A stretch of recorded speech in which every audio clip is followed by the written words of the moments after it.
فرمائیں حضرت مولانا احمد صاحب.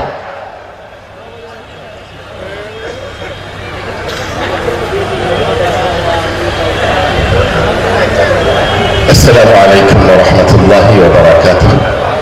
اور تمام برادران وطن کو دل کی گہرائی سے آداب. حامداً و مصلیاً و مسلماً اما بعد. تمام تعریفیں اللہ تعالیٰ کے لیے ہے. درود و سلام نازل ہو اللہ کے نبی جناب محمد رسول اللہ صلی اللہ علیہ وسلم پر.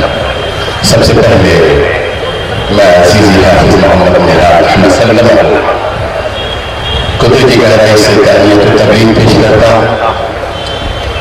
اس کے بعد سے جو ہندوستان کی عظیم قیادت ہے جمعیت علماء ہند، اس کے تمام تر ارکان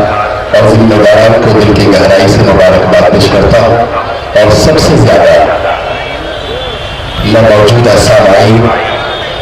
ہندو مسلم بھائی مرد و خواتین کو دل کی گہرائی سے مبارکباد پیش کرتا ہوں کہ آپ لوگوں نے اپنے گھروں بار کو اور اپنی بے پناہ مصروفیتوں اور مشغولیات کو چھوڑ کر یہاں پر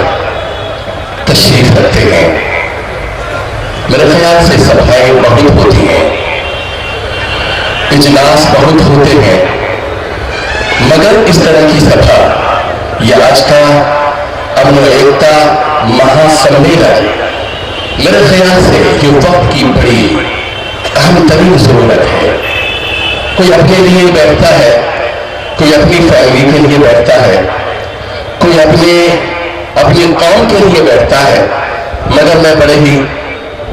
بڑی ہی صداقت اور سچائی اور سطح کے ساتھ یہ بات کہنے جا رہا ہوں کہ ہمارے دائیں طرف سے لے کر کے اور ہمارے بائیں طرف انگنت لوگ اور انسانوں کا ٹھاٹھے مارتا ہوا موج اور سمندر میرے خیال سے اگر بیٹھا ہے تو اپنے لیے نہیں بیٹھا ہے، اپنے گھر والوں کے لیے نہیں بیٹھا ہے، اپنی قوم کے لیے نہیں بیٹھا ہے، بلکہ ہندوستان ہی نہیں بلکہ ہندوستان سے باہر جتنی مانوتا، جتنی مانو جاتی اور ہیومن بینگ اور انسانیت رہتی ہے، بستی ہے، زندہ ہے، یہ پورا مجمع اس کی موجودگی اور ان کا بیٹھنا اس بات کی شہادت اور گواہی دے رہا ہے کہ ان کا بیٹھنا اپنے لیے نہیں ہے بلکہ مانو جاتی کے لیے ہے، انسانیت کے لیے ہے، پورے ہیومن بینگ کے لیے.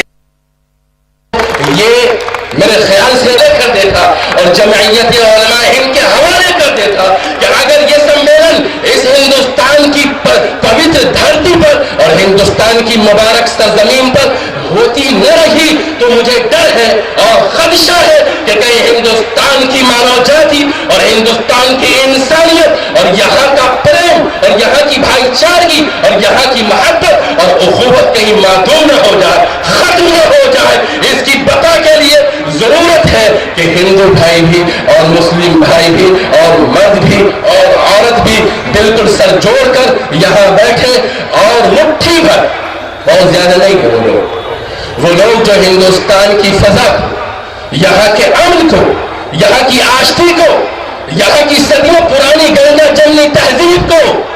اپنی سیاست کے لیے اور اپنی 2 روزہ کرسی کے لیے جو داؤ پر لگانا چاہتے ہیں اور انسانوں کی لاشوں پر اپنی کرسی کو اونچی کرنا چاہتے ہیں، آج کا یہ مجمع اور آج کا یہ اسٹیج اور آج کا امن و ایکتا مہا سمیلن پکار کے ان کے گریبان پکڑ کے آج انہیں یہ پاٹ پڑھا رہا ہے، یہ سبق دے رہا ہے، یہ احساس دلا رہا ہے کہ اے وہ لوگوں جو اپنی خواہشات کے لیے، اپنے ناپاک ارادے کے لیے، ہندوستان جو پوری دنیا میں سب سے زیادہ کثیر المذاہب والا ملک ہے، جہاں انگنت قسم کے پھول ہیں، یہاں چمیلی ہے، یہاں گینا ہے، یہاں گلاب ہے، یہاں رات کی رانی ہے، ان سارے امتیازات کو اور ان تمام خصوصیات کو اور ان وشیشتاؤں کو یہ لوگ ختم کر دینا چاہ رہے ہیں. یہاں کی خوشبو، یہاں کی مہک، یہاں کی چمک، یہاں کی خوبصورتی ان سارے لوگوں سے ہے. اس میں ہندو بھائی کی بھی ضرورت ہے، مسلم بھائیوں کی بھی ضرورت ہے، عیسائیوں کی بھی ضرورت ہے، بودھ کی بھی ضرورت ہے. اے لوگوں، تم تمام کے تمام ایک ایشور کی سنتان ہو. ہم تمام کو ایشور نے صرف پیدا کیا ہے 2 روز کے لیے، ایک دن ختم